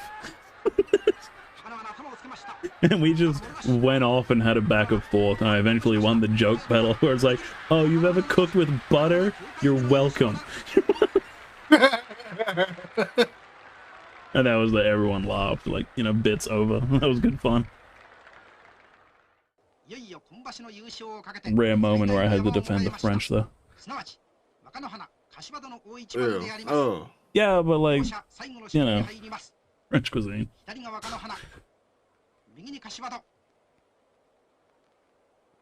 Bro, don't try me.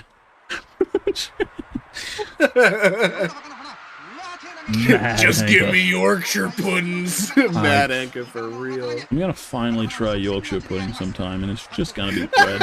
It is. It's just like a. It's comfort. It's not bread. like delicacy. I get that, but like the way you've hyped it up, I'm just gonna be so mad at you when I finally try Yorkshire pudding. And you know what? Fuck you. I don't care. Give me your Yorkshire puddings if you don't want them. I don't know what pudding is, by the way. Yorkshire pudding is just bread. Black pudding is absolutely terrifying and somehow sheep intestines. My understanding of pudding is like lemon curds. I don't know what a pudding is. Pudding is basically anything that is cooked or boiled. That's just what it used to mean. And then pudding is the action of cooking, not the food itself? Yeah. Right. Yeah. Kind of in the same way that pizza refers to the spinning of the dough, not the actual dish? Kinda.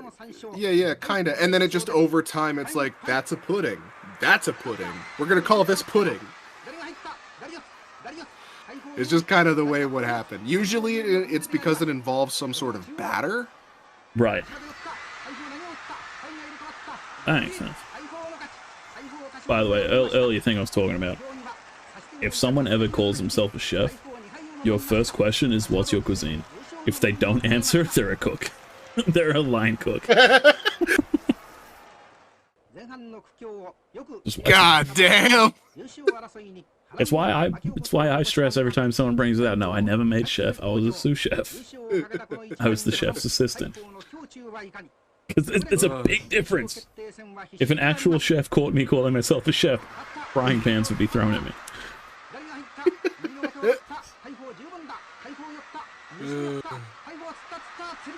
Yeah. Brutal.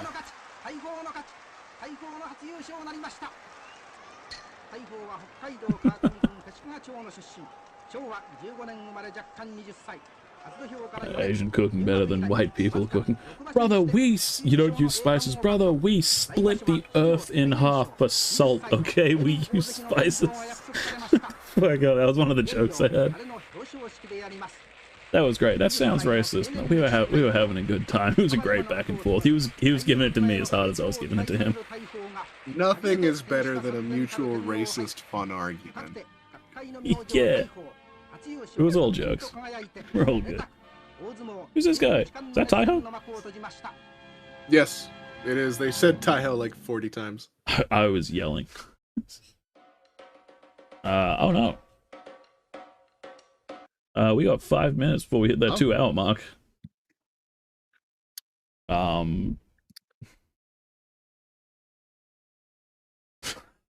Put on Hakuho's Yep. July 2021. We're doing all the classics. Hell yeah, dude.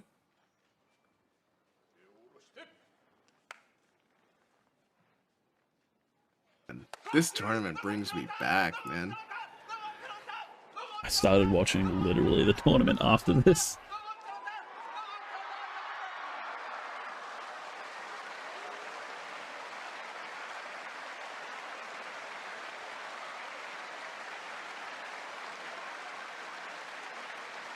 What are you doing?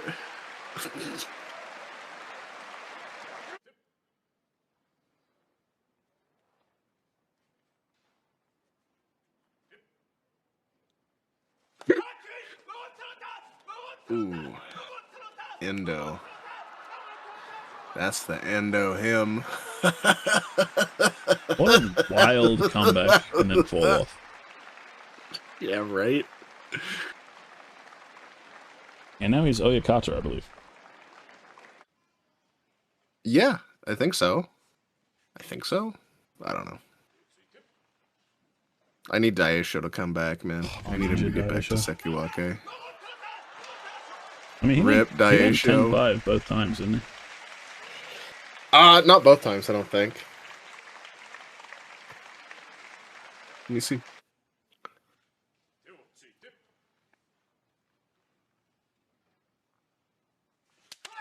Yeah, this one, the Chiyonofuji documentary, the Hakuho documentary, one from behind. What's the other post? He knows it was close, though. Yeah, like, ooh. What are the other post-Basho classics? It's this, the Chiyonofuji documentary, Way of the Wolf, the Hakuho, like 68 wins in a row video. Yeah. Oh, the that Akebono documentary yeah. just popped up quite a bit. You ever compete in a sumo? Ichinojo, bro. I miss him. You ever compete in a sumo tournament and then a bunch of you just end up at someone else's house? You will see this video. It's just the state of things. It's so much fun to talk about as well. Daisho went 7-8, then 10-5. Right. Oh, he went 7-8, kept his rank at M10, I believe. Is that what's confusing me? I think so. Yeah. Yeah, M10 kept his rank. I miss him 10-5. so much, it's unreal.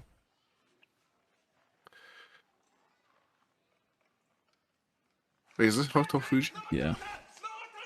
Oh man, his hair was Classic. thicker even here. God, Absolutely. Drive eats dirt. Classic.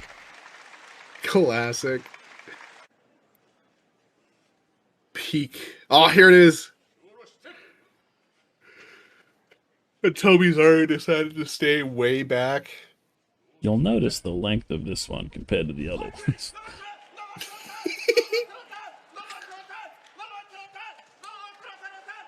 Tobizaru was a problem, dude.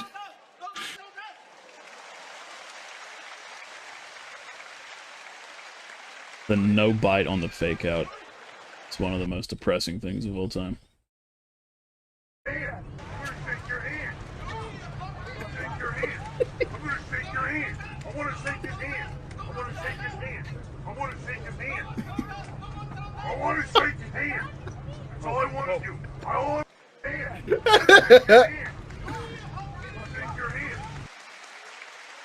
It's so good.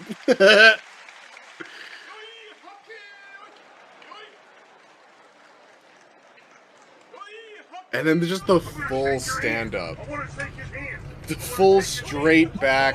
What are you Really doing? relaxed. Come here. Come here.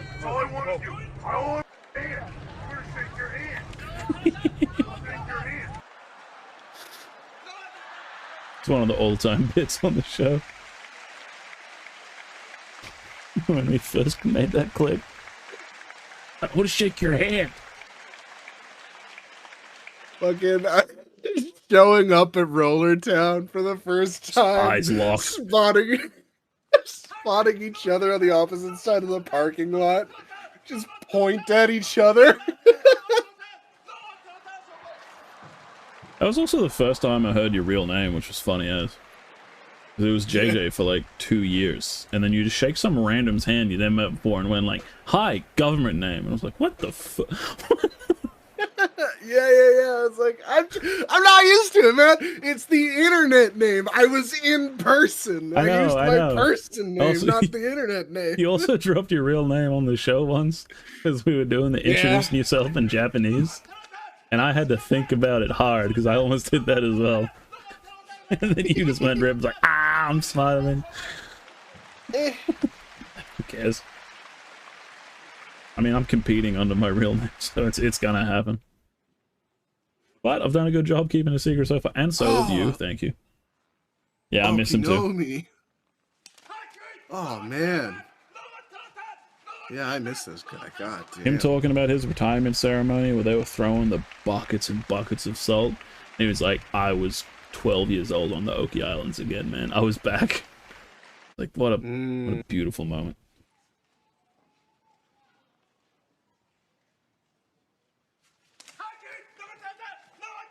God, he tried his best. He did. He did.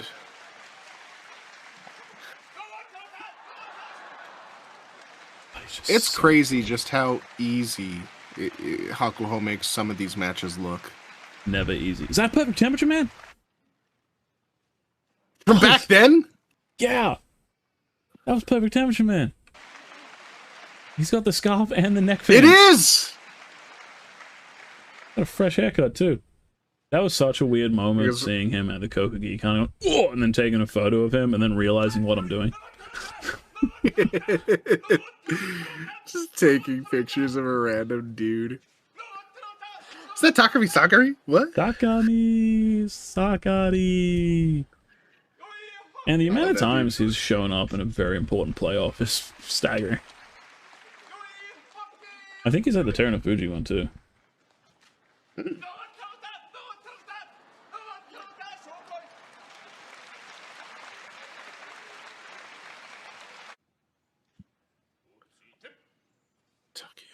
It's crazy how many of these names are still around. A lot of these fellers 5 years later at this point. Yeah. God, he tried. Oh.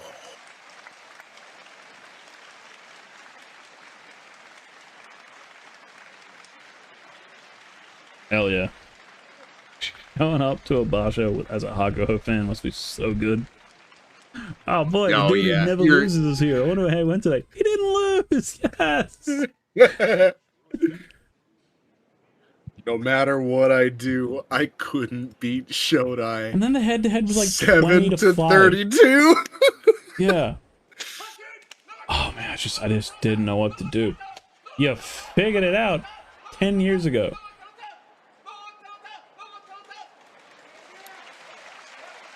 It was interesting that this was the only match where he decided to stay all the way back like that, though. Never really seen him do it in his career either.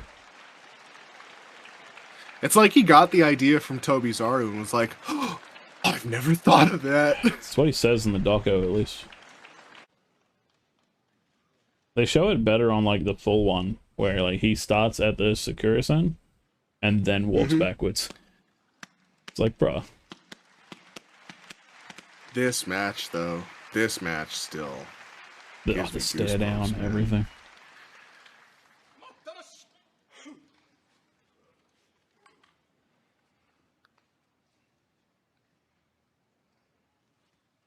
And what a passing of the torch, too. Yes and no. A loss would have been the perfect way to pass the torch. Yeah. but instead, Hakuho goes like, haha, I'm still better than the next generation. Bye. It's like, alright, see you, buddy. Like, yeah, Megan Yokozuna, there's no way to downplay that, but at the same time, making Yokozuna off a loss. Yeah. It's rough. But then again, he did go on to be Terunofuji.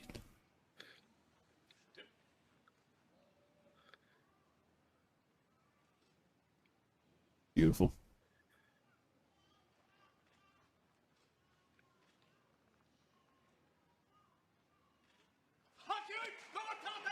Oh. That forearm shiver. The slap fest. Never seen Terunofuji do Getting Oshi in. like that.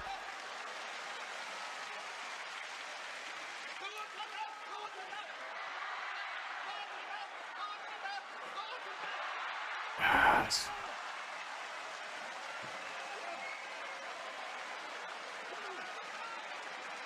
That moment there where he was looking so intently off the stage. He was looking down the Hanamichi at Enho and his guys, nodding, giving them that big... I never knew that. Yeah. Zensho, Yusho to retire on. My God, did he have to work That's what for you it as want, well. man. Hell yeah. Oh yeah. He wanted to keep going in his career, but he knew he was running out of time. And, like, kind of realizes around day 13 where it's like, I gotta pack it up if I win this. I can't go any other way. Damn. Well, hey, thank you for watching. What else could I say? Merry Christmas, everyone. Happy Christmas. It's been an incredible year on the show. Gonna be an even bigger year next year. We've hit heights that I didn't believe I could have hit, but did anyway, which has been a lot of fun. I'm gonna be spending a lot of time in 2026 trying to put that energy into amateur sumo, and I would appreciate it if you could do the same. If you love this sport, give the sport some love, man. JJ, anything to close us out? Nope. Sumo forever.